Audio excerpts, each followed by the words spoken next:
Imagine standing on the banks of the Rhine around 100 AD. You're a Roman soldier. Across the water, Germanic tribes roam. You know that crossing that river means invasion. But how do you know where Rome ends and Germania begins? There's no map in your hand, no GPS, only the river itself. This is the puzzle of ancient borders. Today, we have satellite images and precise lines on maps. But for most of human history, borders were invisible, fluid, and often. The Romans were masters of building visible borders. Hadrian's Wall, stretching across northern England, was a stone barrier with forts and watchtowers. It marked the northern limit of the empire. But even this wall wasn't just a line on a map. It was a controlled zone where people, goods, and ideas passed through gates. The wall was as much about regulation as it was in medieval Europe. Borders were not lines but zones. A king's authority faded gradually as you traveled away from his castle. Loyalty was to a lord, not a country. Maps from this period show not boundaries but cities, rivers, and mountains. The idea of a precise line separating two kingdoms was foreign. Instead, there were marches, buffer zones where control was contested and allegiances shifted. The modern border was born with the Treaty of Westphalia in 1648. For the first time, European powers agreed that each state had exclusive sovereignty within its territory. Borders became lines on maps, drawn by diplomats and surveyors. But these lines often ignored local realities, splitting communities and creating conflicts that last to this day. The invisible line became very real and very deadly. The Rhine and Danube rivers formed the backbone of its European frontier. These weren't just convenient, they were defensible. A river is a natural barrier that slows an invading army and makes supply lines difficult. The Romans built forts and watchtowers along these rivers, creating a system of surveillance and control. Soldiers stationed here would patrol the banks, light signal fires, and man small garrisons. This was the limes, a fortified border that stretched for hundreds of miles. But the Roman frontier wasn't just a river. In Britain, Emperor Hadrian built a wall across the island from coast to coast. Hadrian's Wall was a stone barrier with forts, mile castles, and turrets every Roman mile. It marked the northern limit of the empire and controlled movement of people and goods. Soldiers checked travelers at gates, and the wall itself was a powerful symbol of Roman authority. Beyond it lay Meanwhile, in the east, the Persian Empire used a different approach. The Achaemenid Persians built the Royal Road, a highway that connected Susa to Sardis, nearly 1,600 miles long. Along this road, they stationed relay stations with fresh horses and riders. This allowed messages to travel from one end of the empire to the other in just 7 days. The road itself became a kind of border, a line of control that tied the empire together and marked its reach. In China, the concept of a border took yet another form. The early Chinese states built walls to keep out nomadic tribes from the north. These walls were not a single continuous line, but a series of barriers built by different kingdoms. Later, Emperor Qin Shi Huang connected and extended them, creating the first Great Wall. It was made of rammed earth and stone, stretching thousands of miles. Watchtowers and beacon towers allowed soldiers to send signals along the wall, warning of approaching danger. That slows an enemy and provides a clear line. But rivers change course, they flood, they freeze. So the Romans supplemented them with man-made structures, the limes. This was a network of watchtowers, forts, and walls that stretched for hundreds of. The most famous is Hadrian's Wall in Britain. Yet even these structures weren't continuous barriers. They were more like checkpoints. The real border was where the empire's military could project power. Beyond that point, it was dangerous or simply unknown. Other empires faced similar challenges. The Chinese built the Great Wall, a massive barrier stretching thousands of miles. But like the Roman limes, it was not a single continuous wall. It was a series of walls, watchtowers, and natural barriers. Other empires built walls too, but none matched the scale of Rome or China. The Roman limes and the Great Wall show how ancient empires tried to define their borders. But borders are never just lines on a map. They are living, breathing boundaries shaped by geography, politics. Empires used similar logic. The Persian Achaemenid Empire relied on the Zagros Mountains as a natural barrier to the east. The Chinese Qin dynasty built walls to keep out northern nomads, walls that would later become part of the Great Wall. So the first answer is, ancient empires used geography. Mountains, rivers, deserts, and seas were the original borders. They were visible, memorable, and hard to dispute. But not all borders were so clear. For ordinary people, borders meant something different. A farmer, might never cross a border in his entire life. His world was the village, the fields, the local market. The border was something distant, something that only mattered when tax collectors or soldiers appeared. For a merchant, borders were obstacles. For a king, they were tools. And for a mapmaker, borders were a puzzle. How do you draw a line through a forest, or across a river, or through a mountain pass where no one agrees where The answer came from a surprising place: the Treaty of Westphalia in 1648. After decades of religious war in Europe, the treaty established a new principle: each ruler had the right to decide the religion of his own territory. This idea, that a state had sovereignty over a defined area, became the foundation of the modern border. Lines on maps became real. They were no longer just vague zones, they were precise boundaries that other states. But the Treaty of Westphalia didn't solve everything. In fact, it created a new problem. What happens when a border cuts through a community? A village that had always traded with its neighbors suddenly found itself in a different country. Families were separated. Languages and cultures were divided. The clean lines on the map didn't match the messy reality on the ground. And this tension between the map and the people would shape the next 3 centuries of conflict. Living near the Rhine knew that if he crossed the river, he might be killed or enslaved. But he also knew that the river was a source of water and fish. The border was both a threat and a resource. Trade across borders was common but regulated. The Romans had customs posts where merchants paid taxes on goods. These posts were often at river crossings or mountain passes, choke points where you couldn't easily buy. But borders also created opportunities. People who lived in border regions often became middlemen, trading goods between cultures.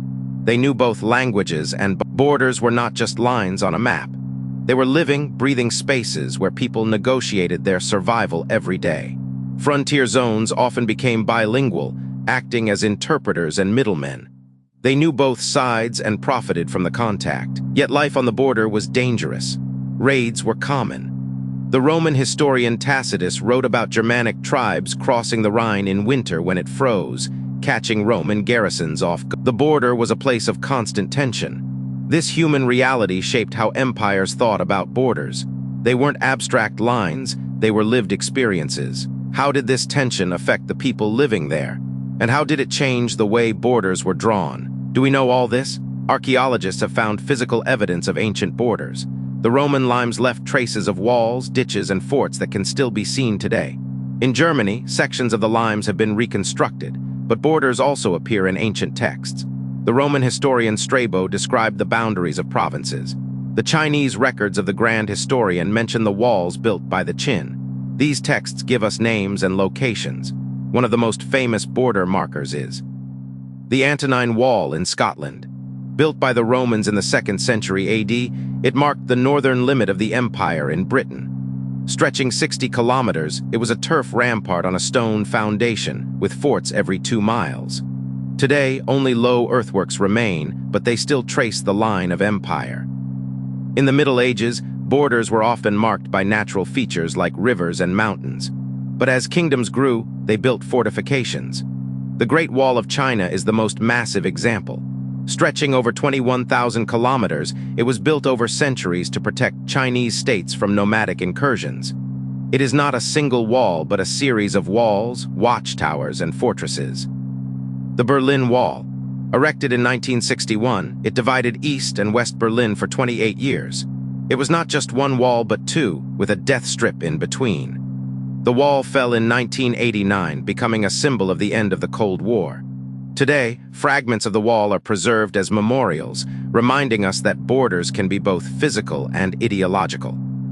The Rosetta Stone? No, that's for language, but there are actual border stones.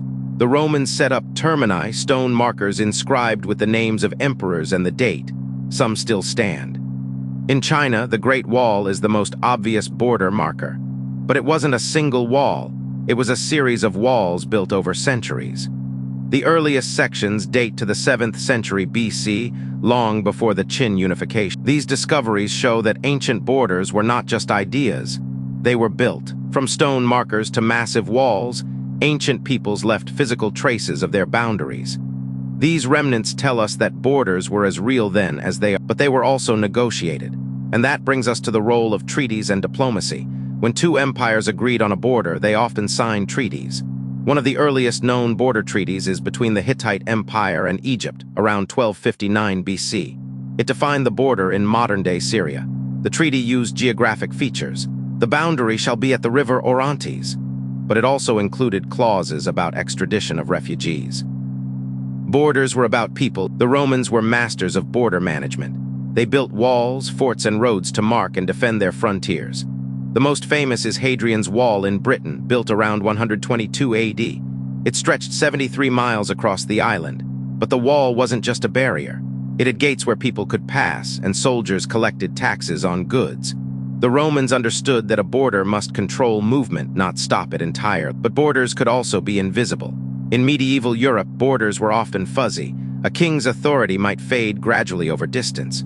There were no passport controls. People moved freely, and local lords collected tolls on roads and rivers. The idea of a precise line on a map didn't exist. Instead, there were zones of influence. A village might pay taxes to one lord but follow the laws of another. The modern border was born with the rise of nation-states. The Treaty of Westphalia in 1648 is often seen as the start. It ended the 30 Years' War and established the idea that each state has sovereignty over its territory. Borders became fixed lines on maps, but this was a European idea. In other parts of the world, borders were often imposed by colonial powers, cutting through communities and cultures. The legacy of those borders, masters of border diplomacy. They established client kingdoms, buffer states that were independent but loyal to Rome. These kingdoms absorbed attacks and kept Rome's borders safe, but treaties could break. When the Roman Empire and the Parthian Empire disagreed over Armenia, they went to war. The border shifted with each campaign. It was only after decades of conflict that a stable line emerged along the Euphrates River.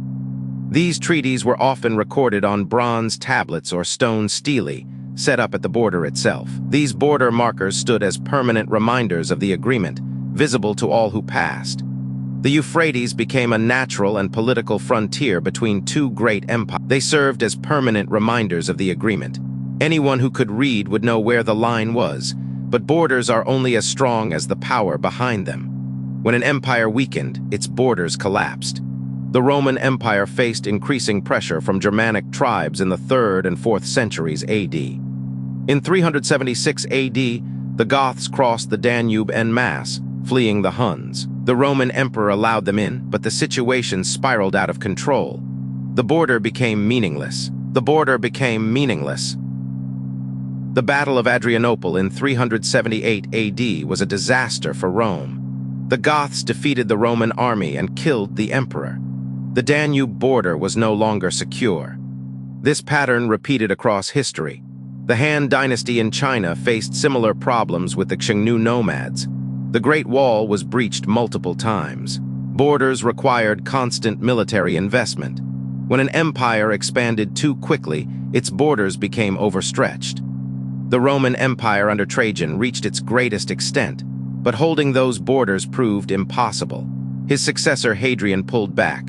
So borders were not just lines on the ground, they were reflections of power. When power waned, the line moved.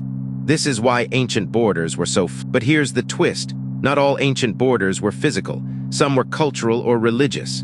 The Islamic Caliphate, for example, divided the world into Dar al-Islam, the house of Islam, and Dar al-Harb, the house of war. This was a conceptual border. Similarly, the Chinese worldview saw the emperor as the center of civilization, with concentric rings of influence radiating outward. Those beyond the outer ring were considered barbarians. These conceptual borders were just as real as walls. They shaped how people saw the world and who they considered us versus them, ruler of all under heaven. Borders were not fixed. They were where civilization ended and barbarism began. This was a moral boundary, not a geographic one. These invisible borders were just as real as rivers and walls. They determined who was friend and who was foe. They shaped alliances and enmities, and sometimes borders were based on language. In the ancient Near East, the border between the Assyrian and Babylonian empires roughly followed the line where Akkadian dialects changed. Language was a marker that defined identity. If you spoke the same dialect, you were part of the same people. If you spoke a different one, you were an outsider. This linguistic border was not a line on a map, but a living, breathing reality. It was heard in the marketplace, in the temple, and in the palace. It was a border that could be crossed, but not without notice. And crossing it meant entering a different world with different customs, different gods, and different loyalties. But borders were not only about language. They were also about resources. The most contested borders in history have often been those that separated fertile land from desert, or that controlled access to water, minerals, or trade routes. The border between the Roman and Parthian empires, for example, was largely determined by the Euphrates River. But it was also a border of influence, where client kingdoms shifted allegiance based on which empire offered more protection. These invisible borders of language, resources, and influence were often more powerful than physical walls. They shaped the lives of ordinary people, who might wake up one morning to find themselves in a different country without ever moving. A treaty signed in a distant capital could redraw the map overnight. And for the people living on the border, this meant adapting to new rulers, new laws, and new taxes. The border was not just a line. It was a constant presence in their day. So how did ancient empires define their borders without maps? They used rivers, mountains, walls, treaties, and power. But they also used culture, religion, and language. These borders were often fuzzy and contested, but they worked well enough to hold empires together for centuries. Today, we draw lines on maps with confidence. But those lines are built on the foundations laid by ancient empires, who knew that a border is not just a line, but a story of power, identity, and survival. The legacy of ancient borders is still with us, shaping nations and conflicts to this day.